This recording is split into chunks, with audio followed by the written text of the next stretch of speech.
Hi കുട്ടീസ്, രാവിലെ തന്നെ ഞാൻ അടുത്തുള്ള മുരുകൻ കോവിലിൽ പോയിട്ടുണ്ടായിരുന്നു കേട്ടോ. ചൊവ്വാഴ്ച ദിവസം ആയതുകൊണ്ട് മുരുകൻ കോവിലിൽ പോകാറുണ്ട് ഞാൻ. അതുമല്ല, വ്രതം എടുത്തിട്ട് വെറ്റില ദീപം കത്തിക്കുന്നുണ്ട് കേട്ടോ. ഇന്ന് രാവിലെയല്ല ഞാൻ വെറ്റില ദീപം കത്തിച്ചത്. പിന്നെ ഞാൻ പറഞ്ഞല്ലോ, വെറ്റില ദീപത്തിനെ പറ്റി കൂടുതലായിട്ടൊക്കെ എന്തെങ്കിലും അറിയണമെങ്കിൽ എൻ്റെ അടുത്ത് കമൻറ്റ് ബോക്സിൽ വന്ന് ചോദിച്ചാൽ ഞാൻ അതിൻ്റെ ഡീറ്റെയിൽ ആയിട്ടൊരു വീഡിയോ ചെയ്യുന്നതായിരിക്കും.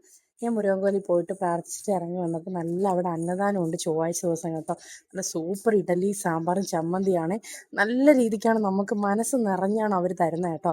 അപ്പോൾ അന്നദാനമൊക്കെ ചെയ്യാൻ ആഗ്രഹിക്കുന്നവർ മുരുകൻ കോവിലുമായിട്ട് ബന്ധപ്പെട്ട് കഴിഞ്ഞാൽ അതിൻ്റെ ബാക്കിയുള്ള ഡീറ്റെയിൽസ് അവർ പറഞ്ഞു തരുവേ. പക്ഷെ നല്ലതായിരുന്നു. അത് കഴിക്കാൻ വേണ്ടി തന്നെയാണ് ഞാനും പോകുന്നത്, എൻ്റെ നവമിയും പോകുന്നത്. മുരുകനെ കാണണം.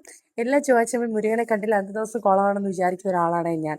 പിന്നെ രാവിലെ എന്നിട്ട് തിരിച്ച് വീട്ടിൽ വന്ന് വ്രതം ആയതുകൊണ്ട് ഞാൻ ചമ്മന്തി തോരനാണ്, പിന്നെ മീൻ പുരട്ടി വെച്ച് മീൻ കറിയും വെച്ച്. ബാക്കിയുള്ളവർക്ക് കഴിക്കണമല്ലോ. അപ്പോൾ അതെല്ലാം കഴിച്ച് നേരെ ഞാൻ സലൂണിലോട്ട് വരും കേട്ടോ. അപ്പം ഇന്ന് ട്രയൽ പോലെ ഞങ്ങൾ ദിവസം കൂടിയിട്ടുണ്ടായിരുന്നു. അപ്പം ഞാൻ സലൂണിൽ വന്നു. ശരിക്കുമൊക്കെ നമ്മൾ സെറ്റ് ചെയ്തിട്ടുണ്ട്, മെഷീൻസും കാര്യങ്ങളും എല്ലാം. ഞാൻ പറഞ്ഞില്ല, പുതിയ പുതിയ അപ്ഡേഷൻസ് ഓരോ വീഡിയോസിനും ഞാൻ ഇടുന്നതായിരിക്കും കേട്ടോ. അപ്പം ഇന്ന് ഫാത്തിമ ഞങ്ങളുടെ കൂടെയുള്ള സ്റ്റാഫാണ്.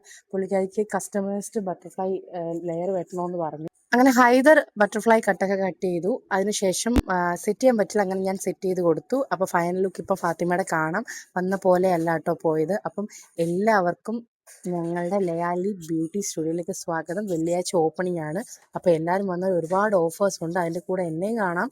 അപ്പം കമൻറ്റ് ബോക്സിലൊക്കെ വന്ന് ഓരോ ഡൗട്ടും കാര്യങ്ങളൊക്കെ എന്നോട് ചോദിച്ചു. ഞാൻ എല്ലാം ഡീറ്റെയിൽ ആയിട്ട് പറഞ്ഞുതരും. മറ്റൊരു വീഡിയോ ആയിട്ട് കാണാം. Bye bye.